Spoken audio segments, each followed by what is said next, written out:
Well, thank you all for being here with us and to talk about this very important topic.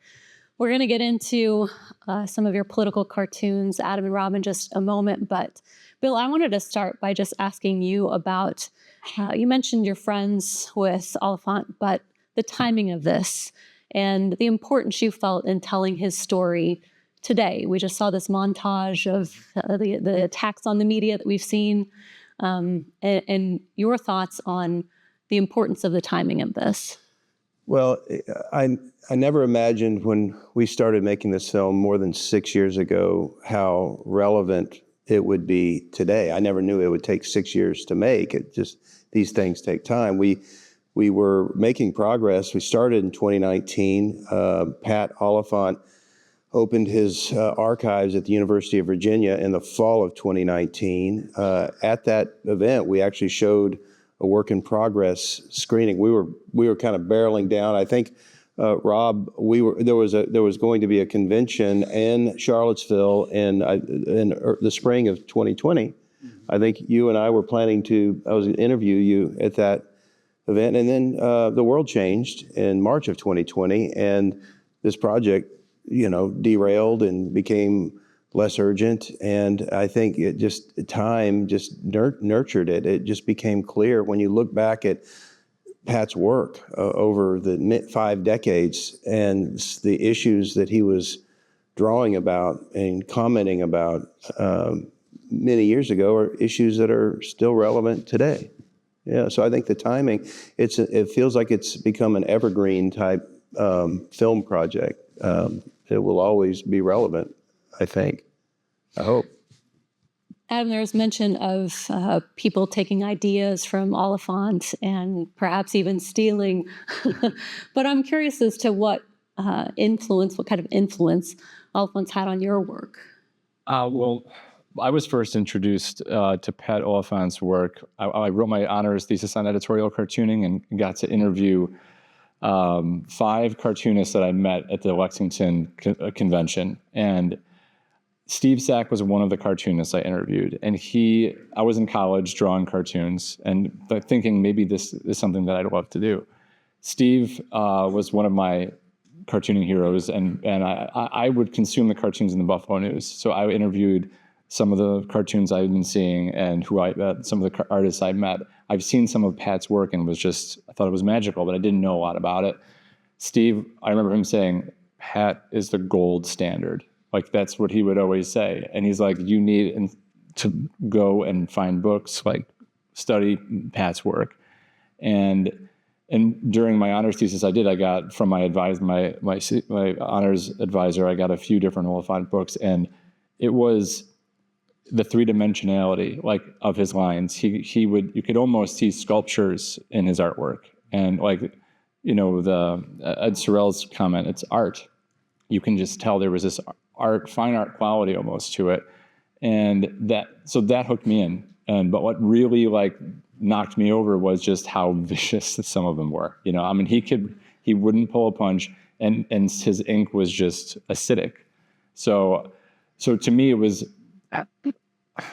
following Tom Tolles, who had his own individual style too, very simplistic. He's a brilliant writer, and I grew up reading him.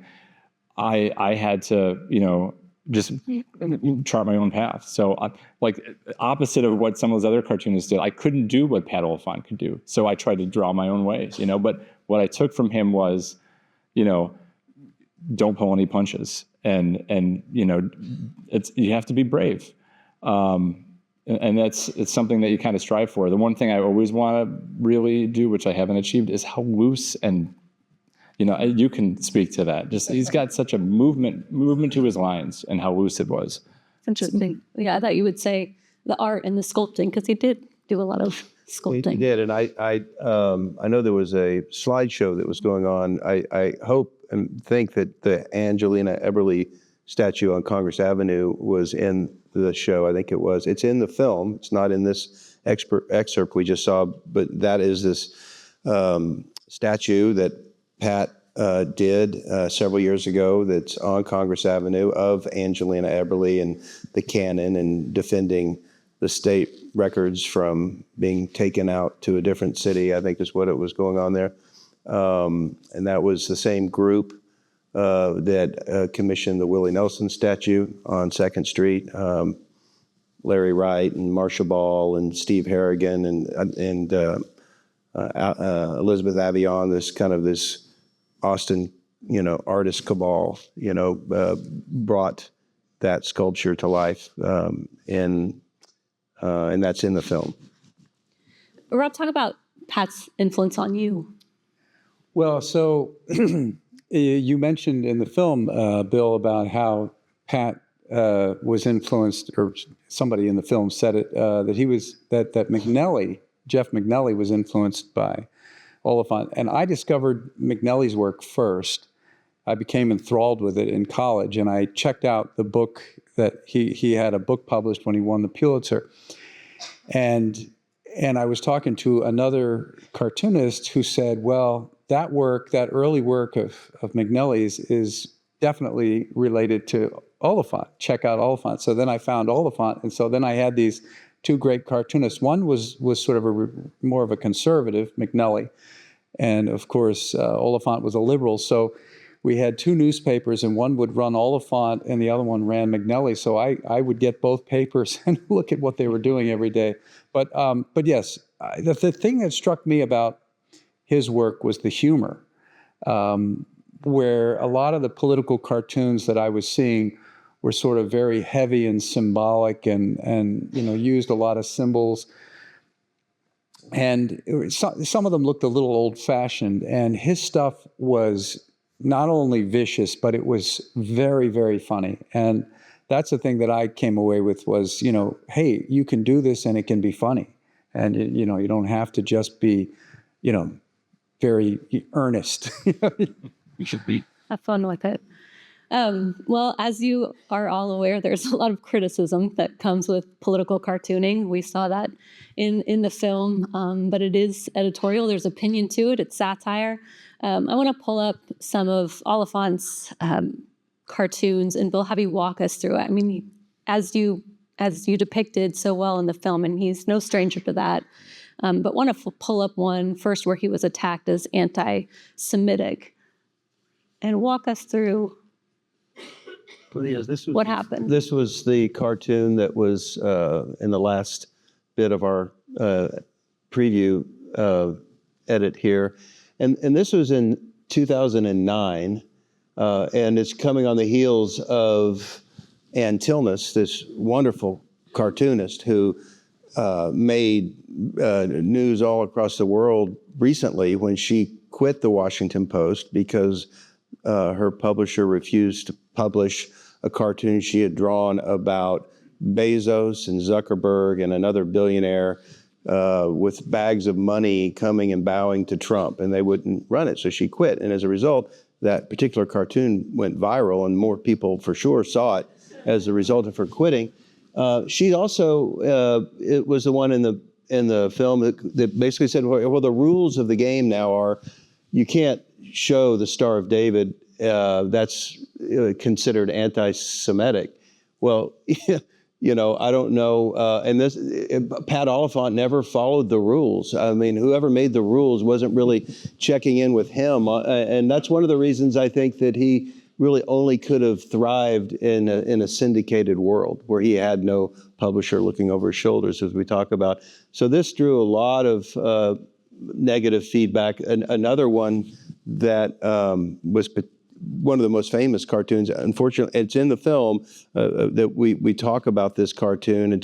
It's perhaps his most famous cartoon, and it was done in 2002. Is that going to come up next? This is The Running of the Altar Boys, which came out right at the beginning of the scandal in the Catholic Church with pedophilia, and this created a huge backlash, and a lot of newspapers would not publish it. And as Ed Sorel says in our film, at that time you could make fun of presidents, you could make fun of all sorts of politicians, but you couldn't make fun of the church. In 2002, and when this came out, and then there was a whole series of cartoons about the church and the pedophilia scandal that followed this.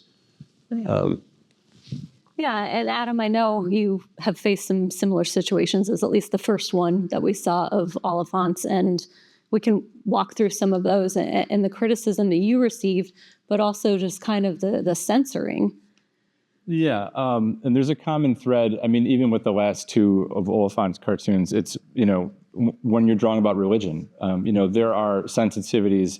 Every cartoon we draw is subject to some type of misinterpretation based on your past experience, the context that you view it in, who presents it to you and how, because we work in symbolism and it's visual shorthand. So I have, I'm going to show you, there's a series of cartoons that I drew after the incursion in Gaza, the recent war in Gaza with Israel after the attacks in October, and they invaded Gaza.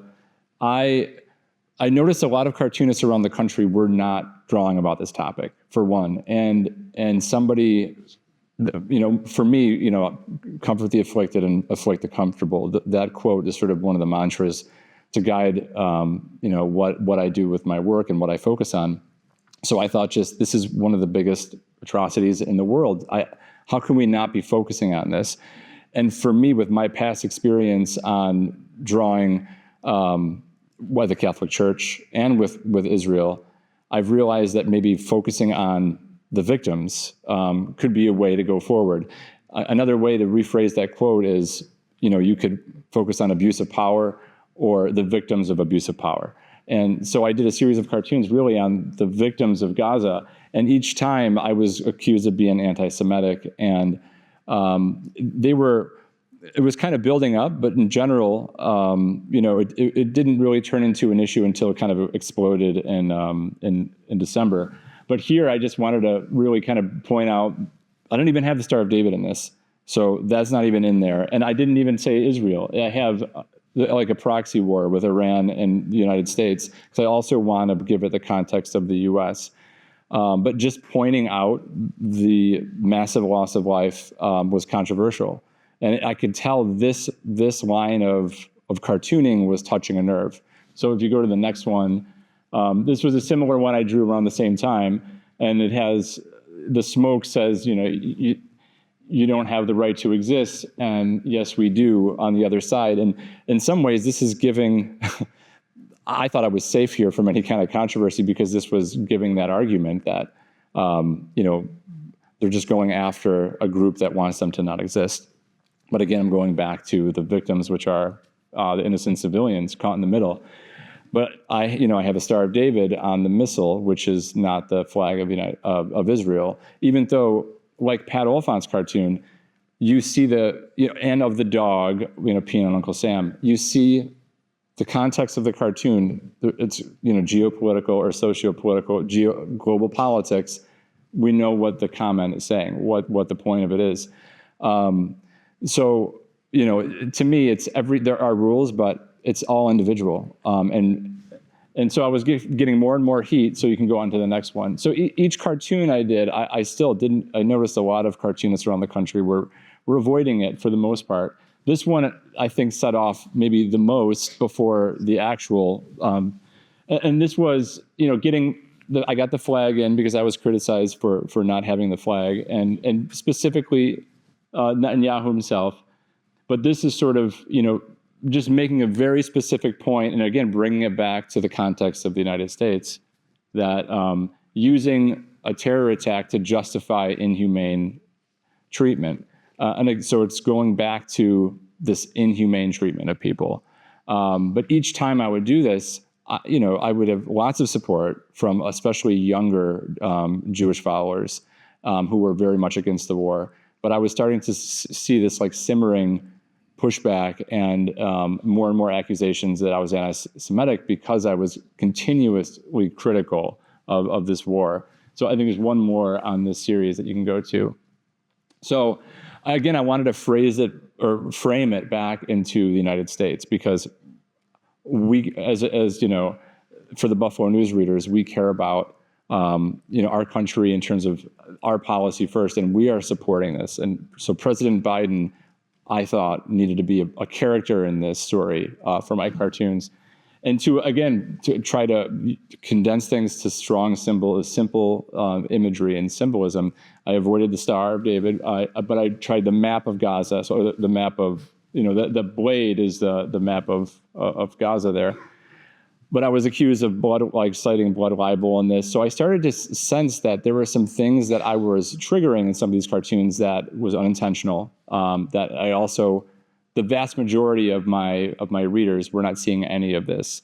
The cartoon I did the following week after this was, again, Biden. I don't have it in the slideshow, but focusing on Biden in the White House, he was being kept up by this dripping faucet of the deaths. The deaths were mounting in Gaza, and I had the Star of David on the handles of the faucet. And these were on social media on my and online at the Buffalo News for days, and that one in particular. I had thousands of likes and hundreds of comments, and all positive for the most part. Maybe a handful of people that were upset. This speaks to the difference in the demographics. My large viewership that's younger is not bothered by a lot of this. And then when it was in print and somebody sent this to a particular conservative group, it was passed around through LinkedIn, and we were getting thousands of emails demanding I was fired, turned into financial blackmail to the newspaper, an advertising boycott. For a 2-week period, I thought I probably don't have a job after this. And I knew in the current climate we were in, it was a combination of the cancel culture and political correctness coming to, a crescendo. And at the same time, you have this massive incursion in Gaza with lots of loss of life. So that, and the nugget of truth that there is real anti-Semitism happening, they weaponize that, and groups will try and get people fired. So I felt very lucky to kind of get through that, and my editors, stood by me. Pushback from your editors, though, right? They privately were saying, my publisher saw it, and the rest of the cartoons, and they're like, we had no issue with that. We thought they were, and my paper is now owned by Lee Enterprise, so it was corporate wide. They thought I had no wrongdoing, but they wrote an editorial that was sort of like apologizing for the hurt or the pain it caused from the misinterpretation.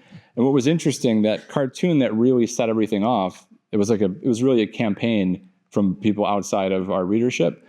But a lot of what was cited that upset them was not the Star of David, which is what I thought would have been, but it was the fact that it was on a faucet made them think of gas chambers.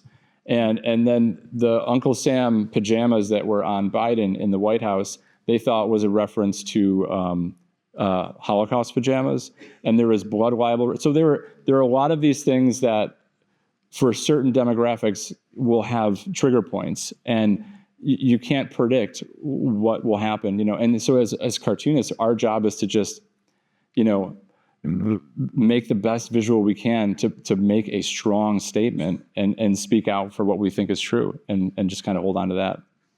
It's a good segue to Rob. We do have one more that I can show for Rob's before. Oh, that's right.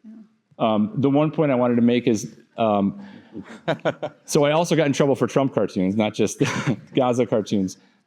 This is drawn after the January 6th insurrection, and it was taken down, I think, twice in social media, on Facebook and Instagram. And I'm not sure if it was because people were upset and reported it, or if it was because we have algorithms now, with social media, where they'll catch things like the noose or a phrase. So AI will just look for things and take them down or report them as hate. And one of the Israeli cartoons, or the Gaza cartoons, the same thing happened. And this is just another layer of challenges we have as cartoonists now, is that there's this big pushback to sort of censor anything that could be conceived as hate, even when we're calling out hate. And I think a lot of cartoonists experience a lot of that, kind of caught in the crosshairs. Yeah. Yeah, I mean, Rob, the film mentions you spent 25 years at the Pittsburgh Post-Gazette before being fired for cartoons critical of Trump. Walk us through what happened and the sense you were getting that something was happening? Well, yes, so I had spent 9 years at the Pittsburgh Press and 25 years at the Post-Gazette. I had drawn 5 presidents before Trump. Never had I ever been told, well, you can't draw the president like that. Never. I mean, they definitely, every cartoonist gets a cartoon or 2 killed every year. I used to get 1 or 2, mostly about the church, the pedophile scandal, and I'm going to show one here in a minute, but not about the president. So, but first I want to start by showing a cartoon that I did I think it's 2000. It was when the South Carolina State House was still flying the Confederate flag, and it was a very jarring cartoon. And I remember the process to approve the cartoon was they showed it to all the editors, and then they showed it to all the African Americans working at the paper. And they all sort of said the same thing. They were like shocked, but then they said, no, this is a really good cartoon. And then I'll show you, I'll tell you what happened afterwards.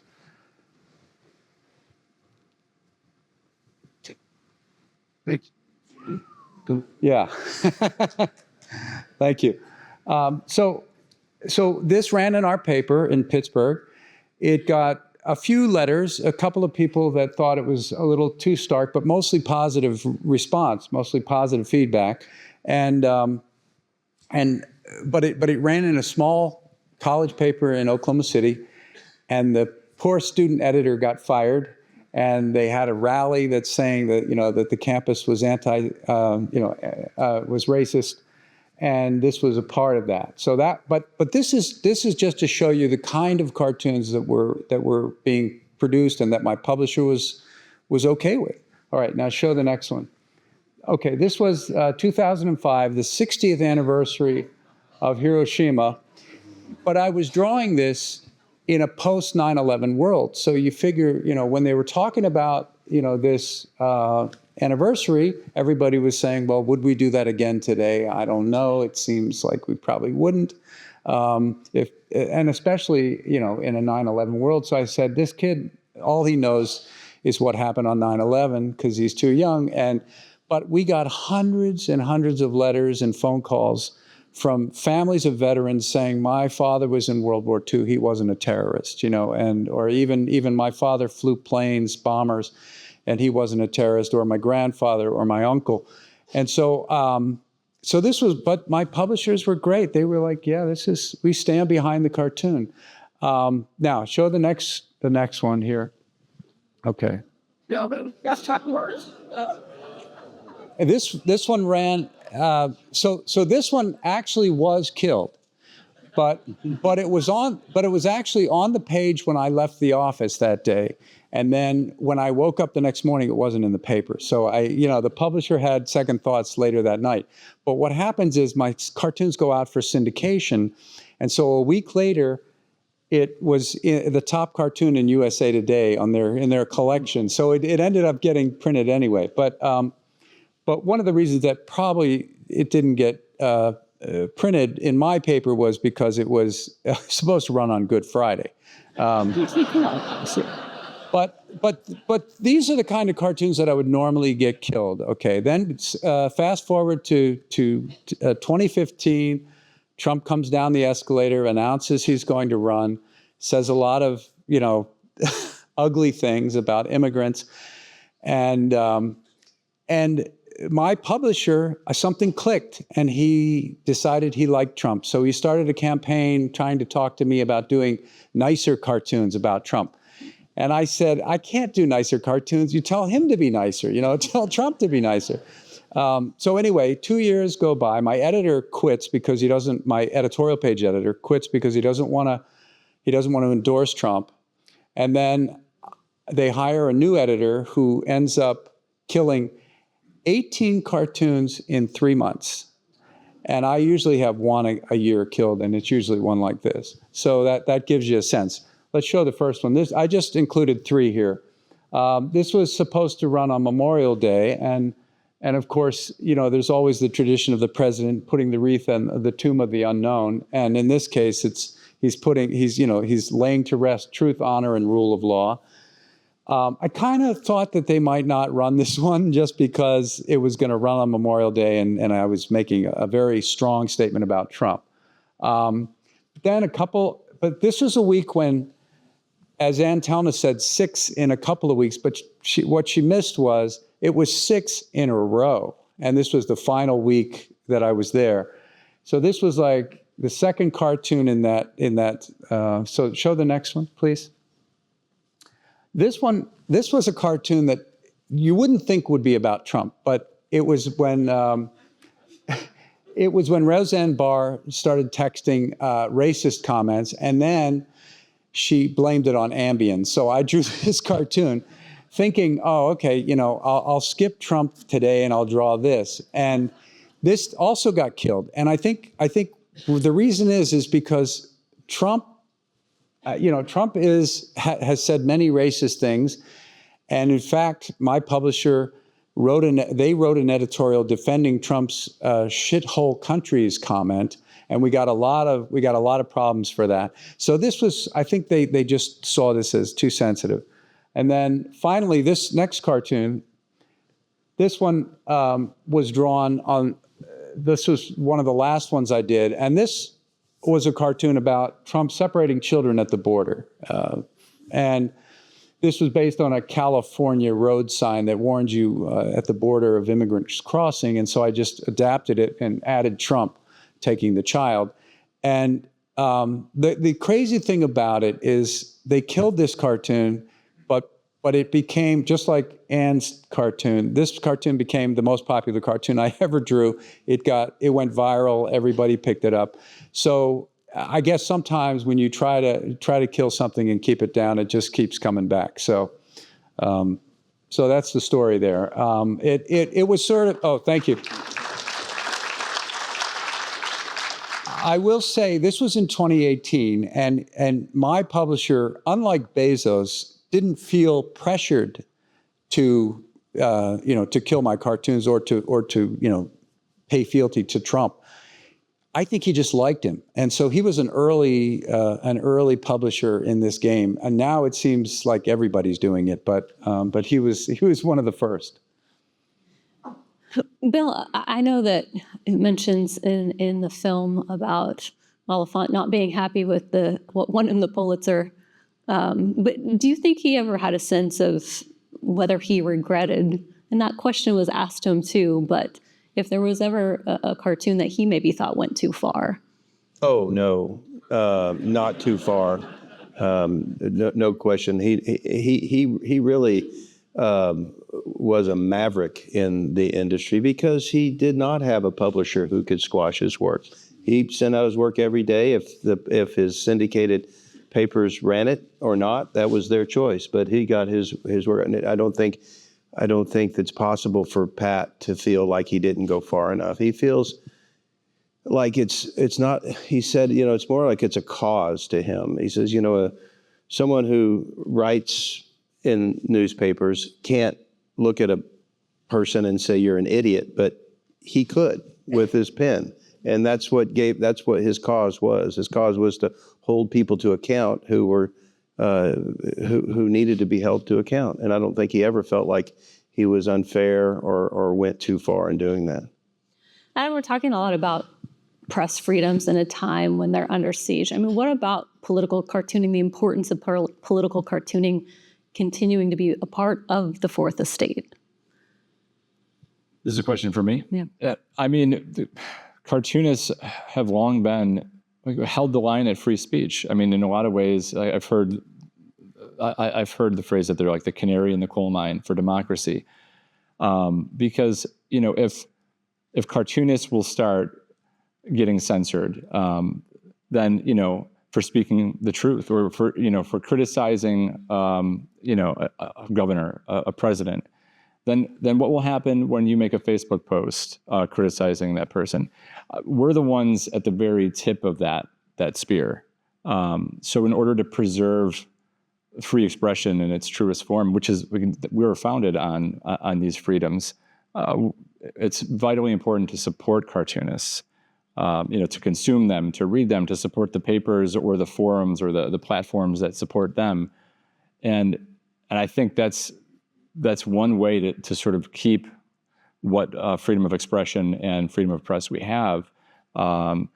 It's going to be a rough ride for 4 years. We saw it, the first time around, and we know that the current president does not, like criticism, and he's barred certain, to put it lightly. So, I mean, I think cartoonists, we feel like this is just, the flack we get is just, it's the price we pay. Like, I mean, even those cartoons that I had shown, I was getting, the FBI and the police involved because there was a woman in Philadelphia that was stalking like my wife's accounts and making comments about our kids. And that's kind of where our dialogue has gone, because a lot of people have been emboldened by the fact that, we have someone in charge of our country saying it's okay to go after people if you disagree with them. So I feel like, supporting a true free exchange of ideas. And if you don't agree with that, that's fine. That's what makes us American. Like, that's what we should do, is continue to just support, even if there's cartoonists you don't like. I mean, I message conservative cartoonists at times, and I'm just like, good on you, because like it'd be a hypocrite if I didn't think conservatives could do, the same thing to the people we support. So, yeah. Well, Rob, along the same lines, I mean, you wrote a book about the importance of satire in today's political climate.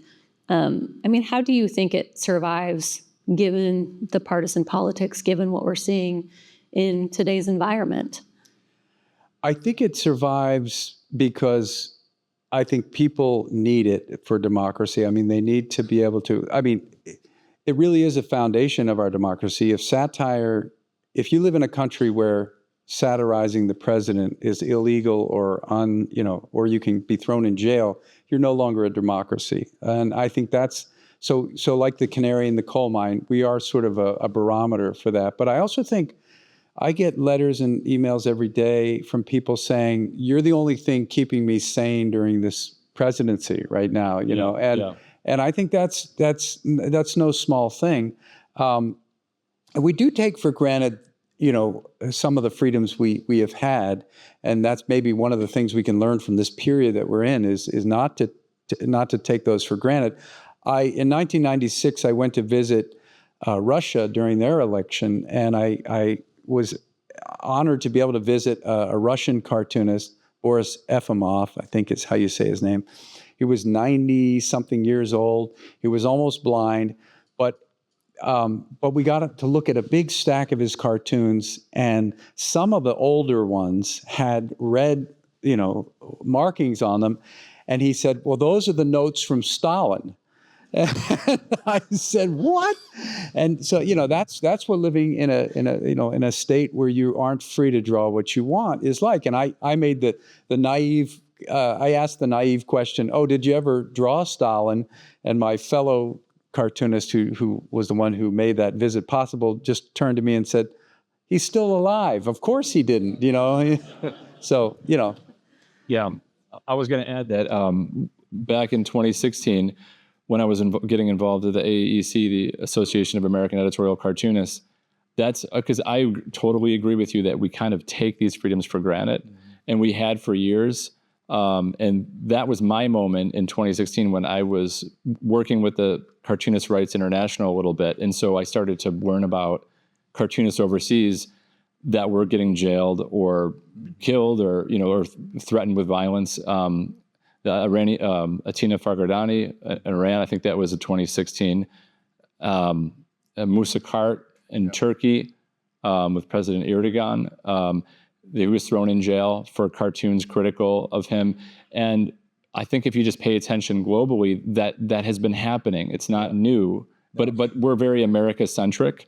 So we don't notice those things until they hit home. We're quickly running out of time. We're talking a lot about cartoons, so maybe we'll try to end on a lighter note. Or maybe not, because there's a lot of controversy in this statement too. But I want to get your reaction to the statement of memes are the political cartoons of our era. Rob, I'll start with you. I mean, they do often push boundaries like political cartoons, but political cartoons unlike, memes, come with a standard accuracy in mind, research behind them. What's your take on that? Oh, God, I hate memes. I mean, part of the problem is it's like the internet has made it seem as if anybody can do anything they want. And so I think that memes are sort of, the everyman trying to do a political cartoon. But you're right, it doesn't have the research, it doesn't have the thought process or even the editors sometimes that can look at it and say, well, do you really mean to say that? But I think it's pop culture. It's sort of a way for people to vent their frustration. So the idea behind it, I like the idea of memes as a form of free speech and satire. I just don't always like that they, somebody just slaps some words on a photo and then, it gets 1 million likes, In the film, we didn't show this part, and Adam carries us through this subject. We do cover memes, and you really introduced the idea to me about how memes are kind of, in some way, for some people, replacing what political cartoons did in the day. Yeah, in some ways, it shows you why political cartoons are tailor-made for today. Because we are in a culture of very highly consumable, very, condensed graphic content. And we just always we have a short attention span. And cartoons, unlike a, 500-word article, can be consumed relatively quickly. So in some ways, I could see you putting them in a similar category, but they couldn't be more opposite in terms of what goes into them and the layers involved. And it's in a lot of ways, like that populist journalism or backpack journalism where everybody, like you said, can do that or contribute, but it's also a symptom of how we are not trusting the sort of professionals in journalism anymore. Like there are, papers have big staffs and editors and traditions and standards for a reason, and years and years, decades of practice in perfecting it. And so, yeah, I thought like cartoons are like sort of the fine wine of memes, where memes are like box wine for the masses. But cartoons you can simmer with, you can find the layers in and appreciate. But limits to the citizen journalism, as you're mentioning. Bill, I'll just end with you. I mean, in your conversations and in the making of this film, when memes come up with Oliphant, what's his reaction? I've never really spoken with Pat about memes. Pat is going to be 90 years old in July. We don't cover the things that we don't cover in what we showed in this 40-minute version that are in the 90-minute version. Is it shows that he's lost his eyesight. He's decaying. Terry Allen, who many of you probably know, who's in there, is a very dear friend of Pat's, and in the film, we talked to Terry about how he feels about just, observing, Pat's decline. And so Pat is, we've not had a conversation about memes, but we did include a section in the film that Adam helped narrate about how in today's pop culture, whether it's box wine or fine wine, it's something that's being consumed and expressing ideas. And we do have a few really funny memes in the film, and we actually interview a guy who's a professional meme creator. I never had any idea that there was such a thing. Yeah, so we touch on it because it is an expression of political satire, but it certainly isn't what political cartooning is. It doesn't have that art.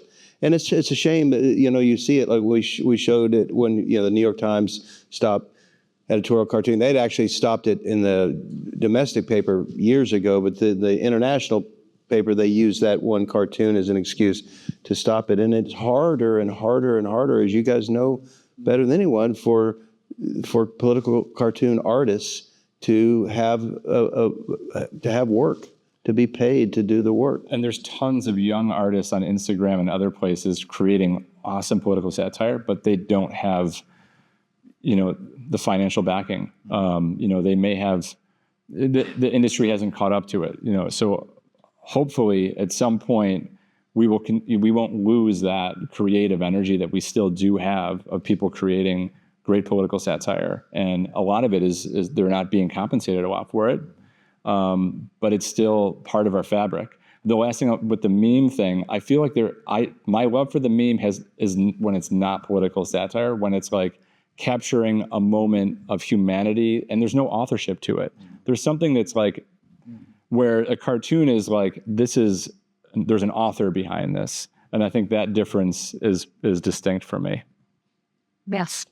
Well, Bill, Adam, Rob, thank you guys very much. Go see the full film. Thank you. It's wonderful. Thank you guys.